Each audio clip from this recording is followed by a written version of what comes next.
Audio 4 Eternity of Sound and the Science of Mantra, Chapter 6 Guidelines from the Ancient Science of Shabda. The power of Shabda is indeed astonishing when realized in the spiritual realms in terms of mantras. The Sattvic mantras are source of overall refinement of the physical as well as spiritual domains of life. The sadhanas of such Vedic mantras bestow individual and global welfare in the truest sense. The Tantric mantras possesses tremendous potential that could be employed as mechanized device to affect specific targets, be that mind or matter. If misused, the negative effects of the Tantric mantras could be disastrous for the user and the target both. The human body and mind constitute a super advanced scientific laboratory. The founders of the Mantra Vignan used to conduct experiments in this fantastic bequest of nature. According to the ancient philosophy of mysticism, Shabda is eternal and is the fundamental, perpetual force that effectuated the creation of the universe.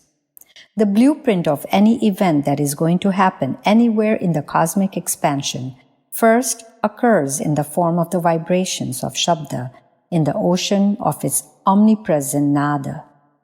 The experts of Mantra Vignan were able to perceive these subliminal vibrations and could therefore visualize the future events with ease. The sole aim of their experiments with the mantra was cognition of the absolute truth and using its ultimate knowledge for divine illumination of the world. Our body is defined in the ancient scripture as the manifestation of specific reactions of Shabda. With these perceptions, the rhythmic cascade of bodily functions could be termed as a bioswing, moving according to the set frequency of Shabda. When all the components of this gigantic sonic device of our body are harmonized, we are in fine health and mood and work in perfection according to its natural frequency. The modern experts like Dr. Stephen Hypern, Director, Spectrum Research Institute in California, opine that we all live in an ocean of sound, some vibrations of which are compatible with our own frequency. Dr. G. Kozinov of Bulgaria has conducted some experiments on yoga to investigate such compatible frequency ranges. His findings showed that the subject go into a state of trance while kept in controlled conditions under the influence of sonorous sounds of specific medium range frequencies, played at specific rhythms. Dr. Hans Jahn of Zurich has quoted in his dissertation on cymatics that energy waves constitute and transform any kind of matter that exists physically. In his scientific experiments, he had demonstrated the liquefying of steel plates by the effect of sound waves. In yet another experiment, he had produced a compound of this liquid by mixing powdered plastic and some metals under superimposed effects of similar sound waves. By controlled sonic vibrations on this compound, he reconstructed the plates whose upper surfaces now had a transformed appearances. Hans has developed a tonoscope based on the principle of sonic transformations. The sounds received by the input microphone of this instrument are converted into the visual image of the output screens. He has invented that Om is a mantra that generates very specific geometrical images on the tonoscope. Remarkably, these images correspond to the Sanskrit syllable used to represent this unique sound. He concludes that the specific vibrations of mantras and the specific patterns of their jap, as invented by the Indian seers of yore, must have been great source of generation of immense energy, mental inspiration, and consequent multifaceted development of happy and healthy society.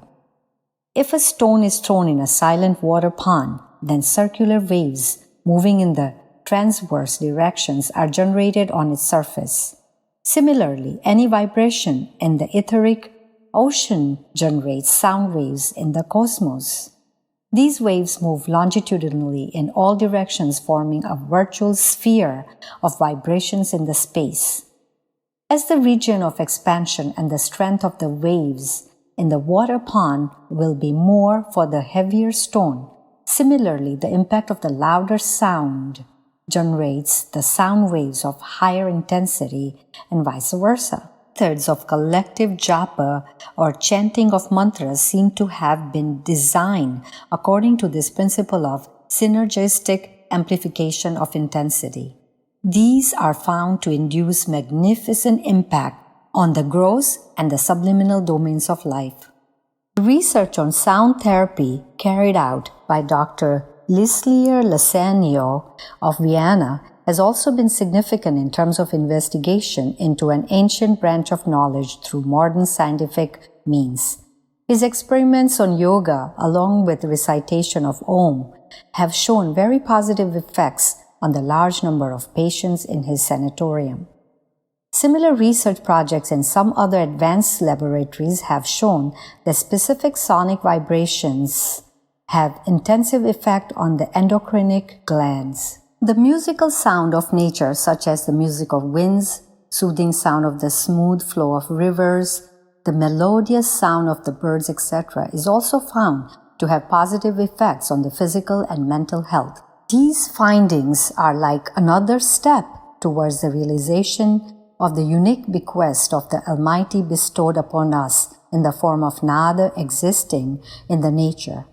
Ancient scriptures on Nada Yoga and Sabda Yoga would offer deeper insight for more meaningful research in this direction. The rishis had described the sadhanas of Shabda, Brahma, Nada, Brahma as effective modes of linkage between the individual consciousness in the mortal world and the divine realms of supreme consciousness. In-depth study of the treasure of knowledge provided by them and research experiments on sound, mantra vignan, and spirituality promise majestic support for the ideal essence of life. Chapter 7. Impact of Shabda on Mind and Intrinsic Character. The physical world consists of 5 basic forms of energies: sound, light, heat, electricity, and magnetism. These are convertible into each other and follow the universal law of conservation of energy. Hence, logically, they all could be regarded as different manifestations of a unique perpetual energy. The Indian philosophy and science of spirituality describes a unique cosmic energy, the supreme consciousness, as immanent in every form of life and physical energy. This omnipresent subliminal energy is said to have generated from Shabda. Its genesis and absolute expansion is known as Sabda Brahma, Nada Brahma. The eternal sources of this cosmic sound is referred as Anhat Nada of Om. Enormous manifestations of the power of sound, including that of a refined voice, are said to be manifestations of this Anhat Swar of Shabda. The significance of speech is experienced by all of us in our day-to-day life in terms of the reactions to the spoken words. This gives us a glimpse of the marvelous role of the gross manifestation of the sonic energy of Shabda. The history of human society has ample examples illustrating this power of syllables and sound.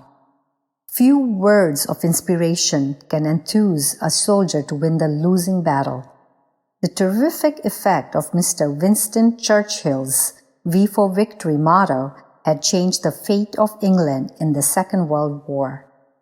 Similar events were associated with the power of the courageous words of the little corporal Napoleon Bonaparte.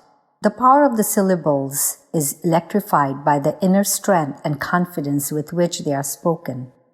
The motivating slogans like "Tum mujhe khoon do, main tumhe azadi dunga," expressed by Mr. Subhash Chandra Bose, and "Swarajya Hamara Janamsiddha Adhikar Hai" by Lokmanya Tilak, installed glorious phase of Indian independence movement and are still alive.